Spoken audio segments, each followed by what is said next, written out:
Now settle in and let me tell you about a kind of cold that most of us will never know. Not the cold that nips at your nose on a winter walk.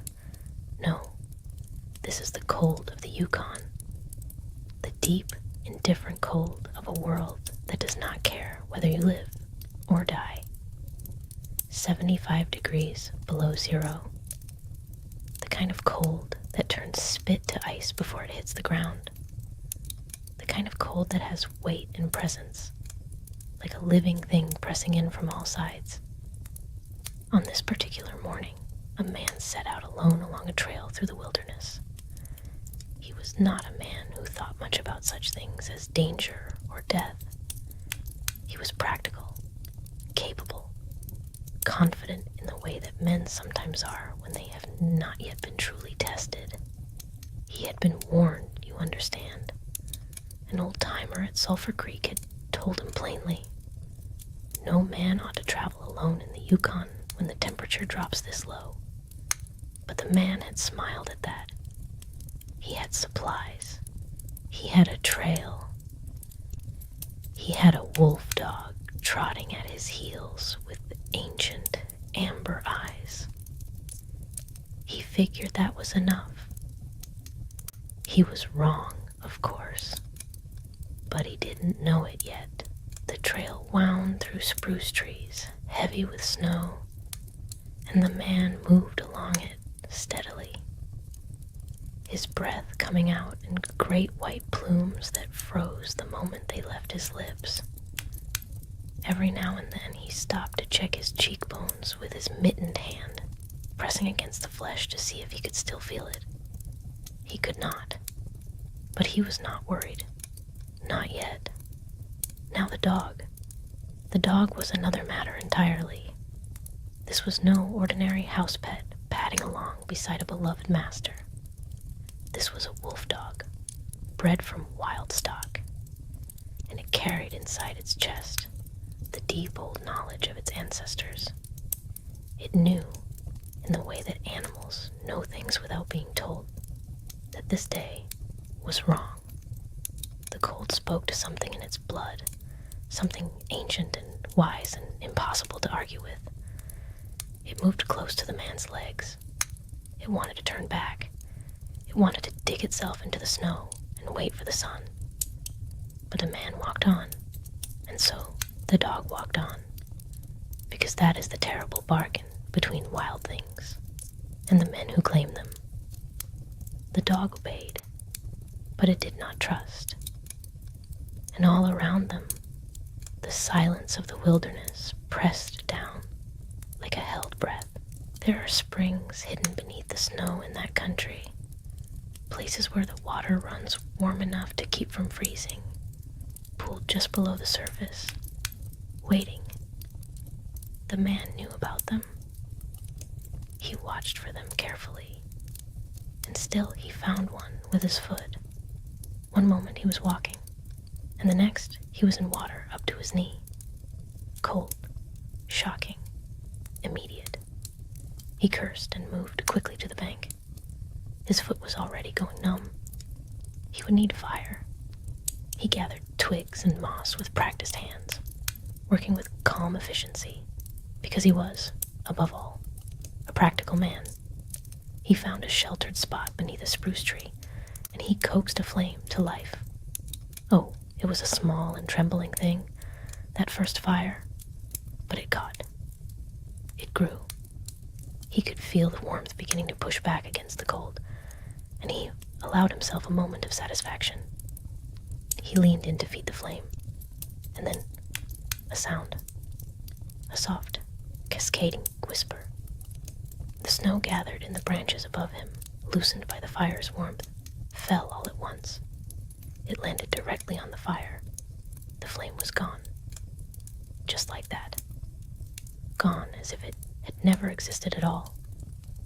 The man stared at the dark, wet ground where his fire had been. He was very cold. He would build another fire. Of course he would. He was not the kind of man to give in to panic.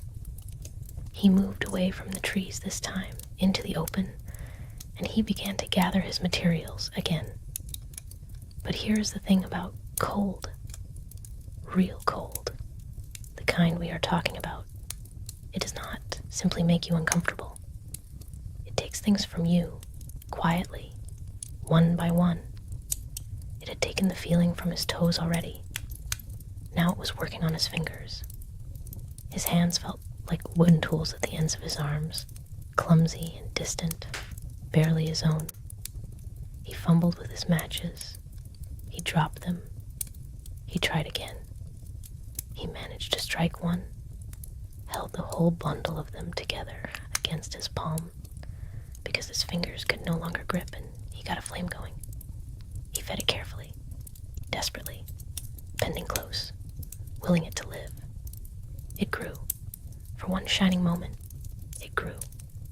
And then his hands, shaking beyond his control now, scattered the kindling. He tried to gather it back. He could not. The fire guttered. The fire died. He sat back in the snow, and for the first time, for the very first time, something cold moved through him that had nothing to do with the temperature. He thought about the old man at Sulphur Creek, the one who had warned him. He thought about that now, sitting in the snow with hands he could no longer feel, with feet that had gone silent inside his boots. He tried one last thing.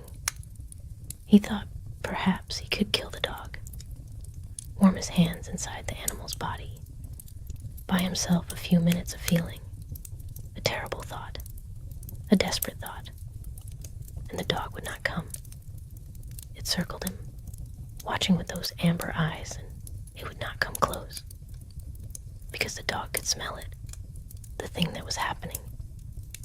It could smell the change in the man, the slow departure, the way the live-in warmth was leaving him. The man chased the dog a little, stumbled, fell. His legs were giving out. He tried to run, thinking perhaps running would warm him, push the blood back into his limbs. He ran a short, lurching distance, and then he fell again. He lay there in the snow. And here's what I want you to understand. The cold does not rage. It does not gloat. It simply continues, steady and absolute, the way the wilderness has always continued, long before men walked into it, and long after. He felt in the end something almost like drowsiness. He thought dimly that this was not so bad, and then he stopped thinking altogether. The dog waited. That is the part I always come back to when I tell this story by the fire. It waited beside the man for a long while, as the light shifted and the cold deepened, and the shadows of the spruce trees lengthened across the snow. It nosed at the man's hand. It whined once, softly. It waited some more. And then, because it was a creature of instinct and survival, because it had never truly belonged to this man in the way he might have believed, it turned.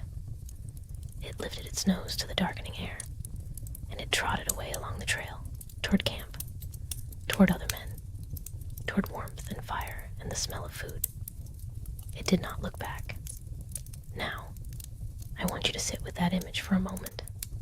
The vast white silence of the Yukon, the man gone still in the snow, and that wolf dog trotting purposefully home, carrying nothing of grief, nothing of guilt, only the old animal knowledge that life bends always toward warmth, always toward the fire.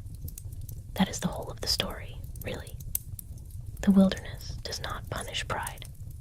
It simply continues, indifferent and magnificent.